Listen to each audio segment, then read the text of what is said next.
Les agradezco mucho a los organizadores del evento que me hayan invitado a compartir con ustedes algunas reflexiones sobre el tema de la carga de la enfermedad. El primer punto es que quiero agradecer al doctor Luis Miguel Gutiérrez enfáticamente porque él insiste en invitarme.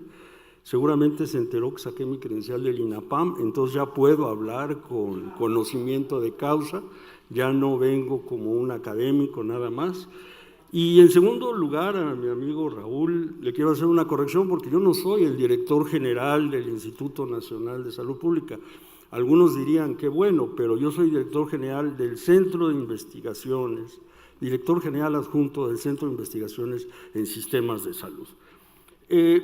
Asistir a una reunión sobre envejecimiento, a mí siempre me llama la atención de que partimos de conceptos a veces fríos, rígidos, y con todo respeto se los digo a mis colegas demográficos, es decir, hacemos un punto de corte y decimos, pues de aquí para acá es envejecimiento y de aquí para acá todavía no.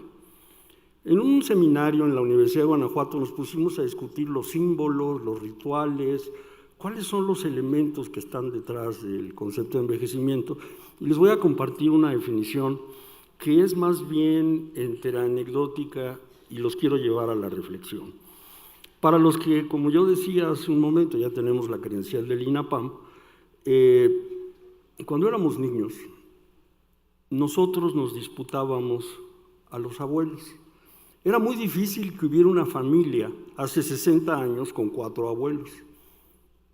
Muy difícil. Y era una familia llena de nietos. 60 años después, esos niños, ahora estamos sobreviviendo y lo que nos faltan son nietos. Nos disputamos a los nietos. Es más, hay bisabuelos. ¿No les parece que estamos envejeciendo como sociedad?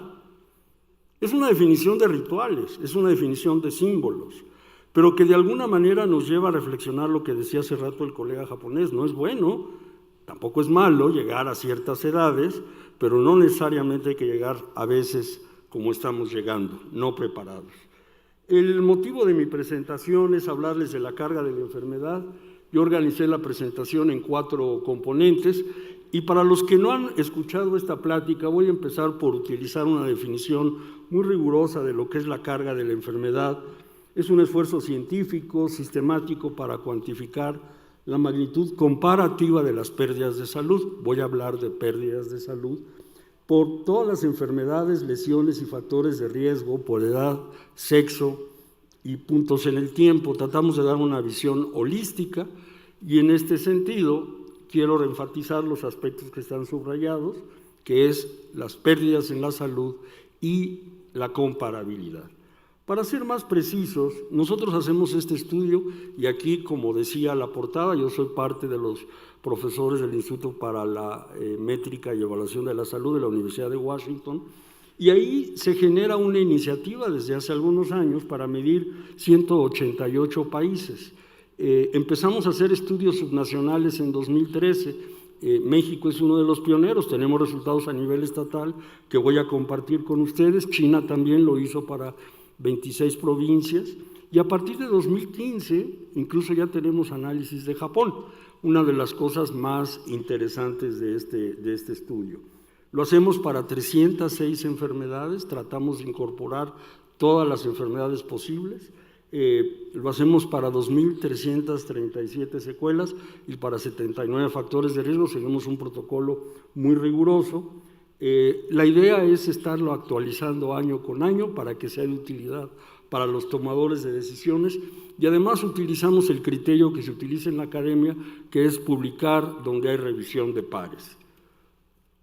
Para familiarizarnos con la terminología que voy a emplear, quiero empezar por decirles que cuando medimos pérdidas de salud, normalmente lo que hace el que se dedica a la salud pública es establecer de qué se mueren las personas, se perdió la vida. A veces se hace otro tipo de contabilidad y se dice se enfermó y por lo tanto no está funcionando como debiera funcionar. Esta lógica de 2 elementos, la pérdida total y la pérdida parcial no son agregables. Es decir, o cuentas unos o cuentas otros, a menos de que transformes la unidad de medida, que es lo que hacemos nosotros. Y hablamos del tiempo perdido por muerte prematura y del tiempo vivido con discapacidad. Entonces, el ejemplo del tiempo perdido por muerte prematura, calculamos una tabla de mortalidad estándar para todo el mundo, basados en la menor mortalidad, y hagan de cuenta que se muere un niño de diarrea a los 5 años de edad, pues la pérdida fue de 81 años, se muere un adulto maduro de 50 años, la pérdida es de 27 años, y así vamos acumulando por causas. En el caso de discapacidad, construimos las prevalencias, medimos las prevalencias de las enfermedades y las multiplicamos por un ponderador de discapacidad, que es una escala que va de 0 a 1. Mientras más cercano a la muerte, más vale el ponderador, mientras más cercano a la salud, menos vale. La agregación de estos dos son los AVISA. Una vez dicho esto, voy a pasar a un componente muy rápido. ¿De dónde sacamos la información para hacer este análisis? Es muy importante que cuando hablemos de mortalidad infantil, todos los países del mundo tienen datos. Lo que ustedes ven en esta gráfica es que los que tienen menos datos están localizados en este lugar del mundo, pero casi toda América Latina tiene, o el continente americano tiene más de 50 puntos en el tiempo, en una serie que son 63 puntos. O sea, mortalidad infantil no estamos haciendo mucha modelación porque los datos están ahí. Mortalidad en adultos tenemos menos información, sobre todo en África, pero también tenemos datos de todos los países del mundo para las series de tiempo que utilizamos. Cuando nos metemos a causas de muerte y empezamos a utilizar las estadísticas vitales, ahí sí ya aparecen hoyos. Es decir, donde más debiéramos de saber es donde menos datos tenemos. Es la paradoja de la información. Y los que tienen los colores más azules pues son los que más datos tienen. Japón tiene una tradición de datos centenaria y México también. Si pasamos a la parte no letal, y yo no voy a traer aquí todos los datos, la parte letal ya se las presenté, la parte de prevalencias, discapacidades, ahí sí tenemos más defectos en la información, pero hemos logrado conjuntar un catálogo en línea de metadatos de más de 50,000 fuentes. A veces es sorprendente para investigadores de países que no conocen los datos que están presentes en esta base de datos y les recomiendo que la usen. La red de colaboradores para hacer este estudio es bastante grande, más de 1,000 y casi con una cobertura de más de 100 países. Algunos resultados, y aquí me voy a enfocar en lo primero. Vamos a medir pérdidas de la salud y lo vamos a hacer de manera comparativa. Esta gráfica que les presento es una gráfica quizás un tanto cuanto compleja. En el eje de las X están las edades, en el eje de las Y está el porcentaje de cambio de la tasa de mortalidad y estamos haciéndolo para 2 periodos en el tiempo, de 1990 al año 2000 y del año 2000 a 2013. Cuando digo F son las mujeres, cuando digo M son los hombres, femenino y masculino. Si está por arriba de la línea roja, quiere decir que está aumentando la mortalidad. Si está por debajo de la línea roja, quiere decir que está disminuyendo la mortalidad. La tendencia es a que disminuya la mortalidad. Por eso Japón tiene tan alta esperanza de vida, porque ha logrado disminuir su mortalidad a lo largo del tiempo. Y México también, vean ustedes, un resultado muy exitoso en términos de lo que sucede en los niños y cuando terminaba el siglo pasado, muy exitoso en todas las edades. Algo nos pasó en el cambio de siglo, en donde la mortalidad aumenta. Ustedes ven aquí epidemias ya publicadas en términos de homicidios, epidemias publicadas en términos de enfermedad renal crónica en los hombres. Entonces, si enfocamos lo que es nuestro grupo de interés, pues tenemos que veníamos de lo bueno y estamos pasando a lo malo. Se está incrementando la mortalidad donde no debiera de incrementarse. ¿Qué pasa en Japón? Bueno, pues en Japón lo que pasa es que independientemente del periodo, la mortalidad baja, incluso la mortalidad en adultos mayores. Esto que ven aquí, este pico que se fue para arriba, ¿qué creen que es ustedes? Es una epidemia de suicidios que lograron controlar perfectamente, pero que a finales del siglo pasado, en este grupo de edad, en los hombres se fue para arriba en Japón. ¿Por qué medimos la mortalidad? Porque queremos ver cuál es justamente la esperanza de vida. La esperanza de vida no es un promedio ni se la vayan a adjudicar como yo nací o como yo soy mexicano voy a vivir tantos años. No, es la experiencia de mortalidad en un momento dado. Ahora, la pregunta es, ¿por qué aumenta la esperanza de vida y por qué causas aumenta o baja? Porque esto trae en consecuencia una tensión.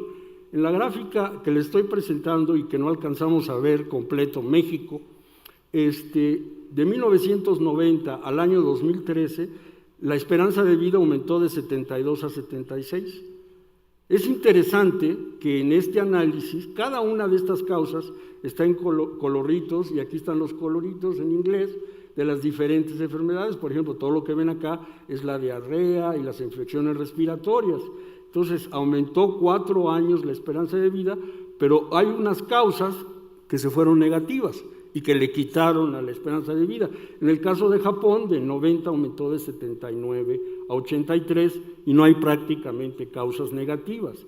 ¿Qué es lo que le quita la mortalidad, el incremento de la esperanza de vida en promedio a este país? Fundamentalmente la enfermedad renal crónica relacionada con diabetes, que es justamente lo que vemos en este menos 7% y que aquí está establecida. Si hubiéramos hecho esta escala de 2005 a 2015, seguramente hubiéramos visto los resultados de la investigación de Vladimir en el sentido de que los homicidios contribuyeron a esa disminución, que desde mi punto de vista me atrevo a calificar como un shock demográfico. En el caso de Japón, vean ustedes el gran progreso de las enfermedades cardiovasculares. Se lo están tomando en serio y la van bajando. También en México, pero no 2 años. Si lo vemos esto por estados, y yo no voy a entrar en detalle, porque lo tenemos publicado, ustedes pueden ver que hay estados que bajó la mortalidad, o sea, hay causas que disminuyeron la tendencia de la esperanza de vida más de 1 año, o causas que traen 1 año casi en promedio en algunos estados. Esto que ven en verde son los problemas de la nutrición. Aquí están los homicidios, vean el caso de Chihuahua, cómo es importante, y en el caso de Guerrero es un conjunto de causas. ¿Cuáles son los factores que nos están llevando a este cambio? Encontramos 3. Y fíjense ustedes que es curioso, porque regularmente cuando le preguntas tanto a los políticos como a los salubristas, se van a la tercera, hay un cambio epidemiológico. Y se les olvida que hay que considerar el componente demográfico, es decir, hay más población y, como les decía al principio, nos estamos haciendo más viejos. Y en ese sentido, lo primero que les quiero decir, y espero que se lleven esto en el mensaje, es que por favor no hagan análisis de tendencia si no ajustan la estructura de población, porque les van a dar fenómenos que no están sucediendo. No es lo mismo estructura de población antes que después. Se las voy a poner. El total de la población, son datos de Naciones Unidas, el total de la población en Japón, 122 millones en 1990, 128 millones en 2013, en 23 años, un promedio anual, un incremento de 0.2%. En México, 86 millones y aumentó a 122 millones, un incremento anual de 1.5. Es claro que en este país hay más. Y eso trae un efecto en el cambio de la carga de la enfermedad. En segundo lugar está la composición de edades. Y vean ustedes cómo en Japón la tendencia es negativa en los menores de 15 años, negativa en la población de 15 a 59 y aumenta 3.2 por año en los mayores de 70 años. Qué pena que no se vea este pedazo de la tabla. En México sucede algo similar en los viejos. Ahí estamos creciendo la población de adultos mayores, 11.6 millones, con 3.2 de cambio anual, y también en los jóvenes hay un crecimiento. Entonces, la comparación es importantísima. En México, 10.7% de la población en 2013 era mayor de 13 años, según Naciones Unidas. En el caso de Japón, casi el 40%. Si hablamos de la carga de la enfermedad, los años de vida saludable perdidos, ustedes ven una composición completamente diferente entre los dos países. En Japón prácticamente no hay pérdidas en los menores de 15 años, solamente el 3.2%. Sin embargo, 2/3 están después de los 60 años. En el caso de México, 28%, casi un 30%. Es importante porque en la siguiente gráfica solamente les voy a hablar de este 28%. Me voy a centrar en la población de 60 y más. Entonces, la primera pregunta es, ¿cómo estás acostumbrado a ver las prioridades de salud?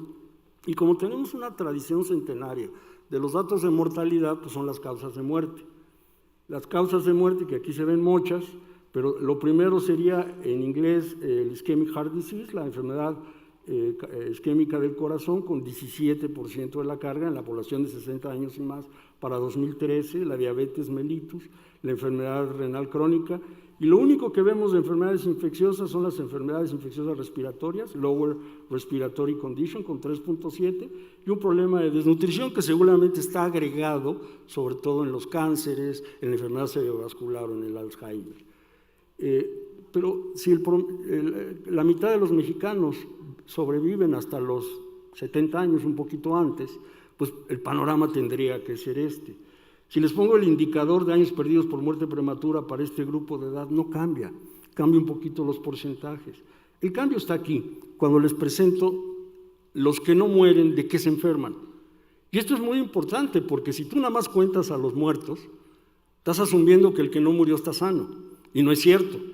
Lo que está sucediendo aquí es que el problema son los órganos de los sentidos. ¿Qué quiero decir con esto? Está agregado, pero es problemas de hipoacusia y problemas visuales. Problemas para los cuales el gobierno mexicano le delega a las familias la solución, no está apoyándola. En segundo lugar, problemas musculoesqueléticos, dolor bajo de espalda y dolor de cuello, diabetes empieza a estar en el tercero, osteoartritis en el quinto, la depresión en el sexto, los problemas de Alzheimer, los problemas orales. La pérdida de dientes es un asunto real en términos de la discapacidad y eso no sucede a cierta edad, queramos o no. El asunto es que cuando sumamos la segunda y la tercera columna, nos da esta lista de prioridades. La sugerencia es, busquemos invertir en estas enfermedades. Si vemos lo que sucede en términos del cambio de 1990 al año 2013, bueno, los que están en punteado quiere decir que van bajando. Los que están en línea continua, densa, quiere decir que va aumentando. Vean ustedes cómo la enfermedad renal crónica estaba, creo que en el lugar 7, se va al tercero y aumentó 164%, o sea, casi 2 veces. Y ahí ven ustedes algunas que van bajando, la enfermedad respiratoria, la diarrea bajó muchísimo. Era un problema serio en los ancianos de hace muchos años, de 90, hace 23 años, ahora menos.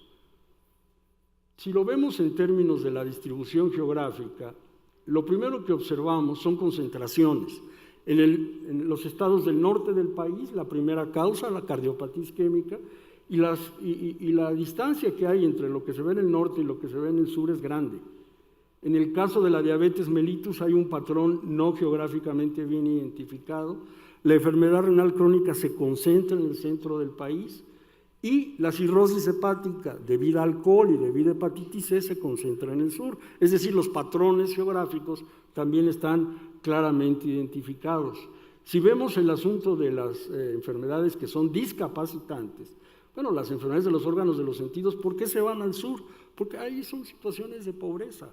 Ahí es más grande la discapacidad en el sur que en el norte, y esto, como yo les decía, si el sistema de salud lo atendiera, si el CAUSES tuviera todos estos elementos, si el IMSS no los mandara a lista de espera ni el ISSSTE, pues seguramente estaría en una posición diferente esta distribución.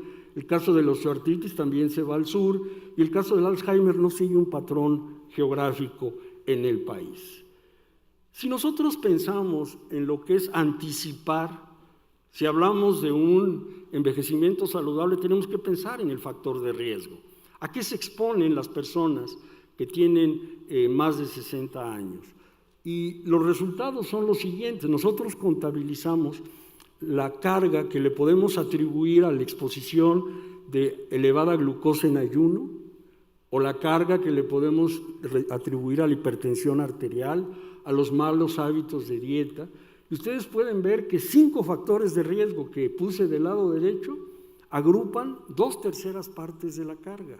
Es decir, si nos concentramos y nos enfocamos, podemos bajar algunos componentes. El problema está en que no es una solución fácil. Lo fácil es decir cuál es el problema, lo difícil es ofrecer soluciones tangibles. Y vean ustedes cómo los problemas de dieta van, bueno, esto no es de dieta, baja actividad física, consumo de granos, carnes procesadas, nada de vegetales, bajo en frutas. Todo esto tiene que ver con los hábitos dietéticos del país. Toda esta información ustedes la pueden ver, es de libre acceso. Esto no se queden con que nada más yo se las puedo traer, se meten a esa liga, se meten a esto que dice compare, y ahí empiezan a jugar con los datos. No voy a poder yo hacer el jueguito el día de hoy.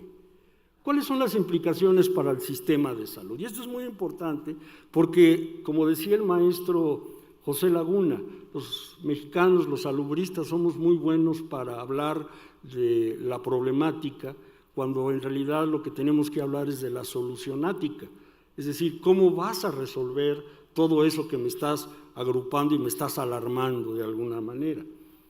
Lo primero es hacer un balance de cómo vamos, y en realidad yo les presenté que si estamos preparados para los desafíos del siglo XXI, y lo primero que les dije, pues no estamos mal, hemos bajado las enfermedades infecciosas en la población de 60 años y más.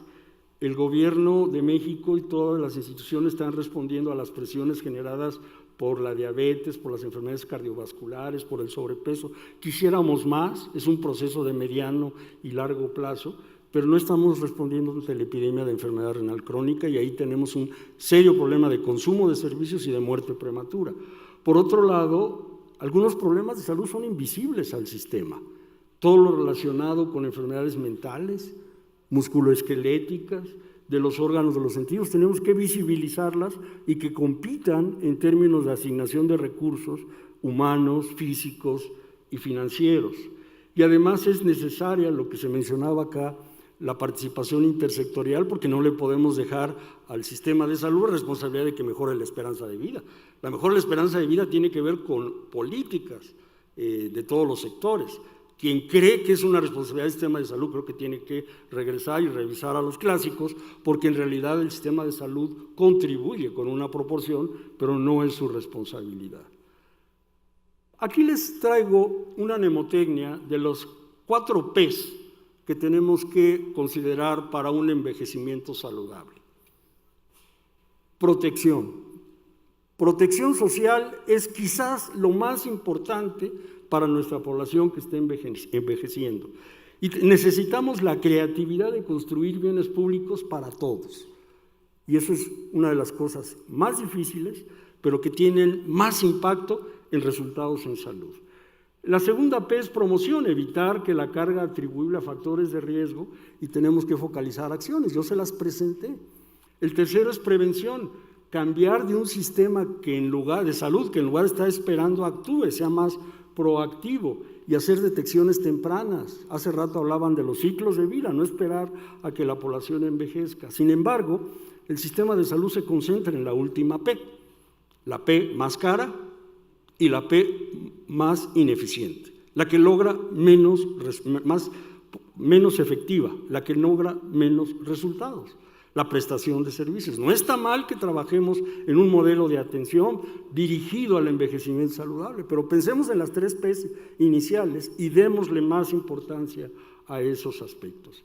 Las implicaciones para el sistema es que el siglo XXI nos tiene que hacer meditar en que el paciente, la persona, el usuario, tenemos un comportamiento crónico.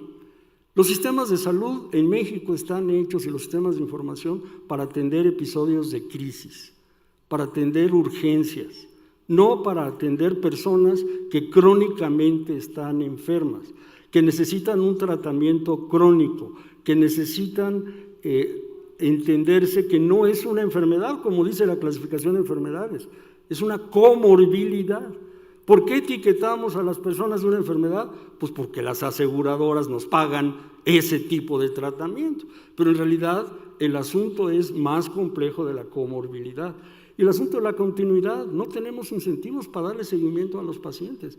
En el sector privado sí, les echas un telefonazo, se le regalas la consulta por teléfono, pero lo citas para que vaya y entonces sí, pues ahí las cosas se van emparejando.